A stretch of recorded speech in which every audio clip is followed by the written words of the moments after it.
What's up mga idol, it's me again, Arsenal of PH. And for today's video nga mga idol ay second toss tayo sa mga ibon natin. So itong location natin ay San Juan, La Union, Barangay Tabuk mga idol, dito sa may bagong diversion.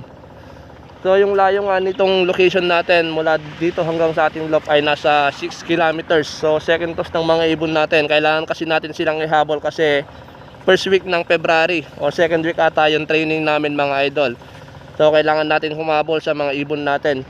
So yun, naghahabol ako ng oras at napagpahinga ko naman na sila ng 5 minutes. Total malapit lang naman, itotos na natin sila. So ito nga mga idol yung mga ibon natin. Bali may iniwan tayo doon na tatlong young bird. Ay bali apat mga idol kasi yung isa hindi pa nakakapag-recover, tapos yung tatlo ay masyadong bata. Yun, so nasa 8 lang ata yung pwede nating ilaban na ibon, yung ating iti-training na ibon. So yung 5 ay old bird.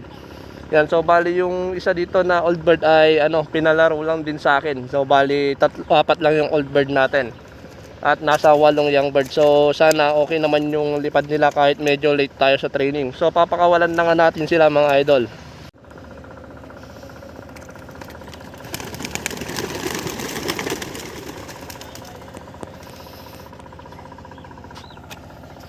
Yan, so 4 naman yung dating mga old bird natin na nilaban natin. So yun yung magiging guide nila. So next na toss ko na mga idol ay nasa 20 kilometers na.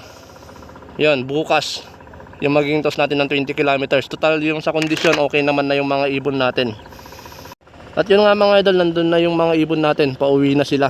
Yan, so doon kasi banda yung papunta sa atin.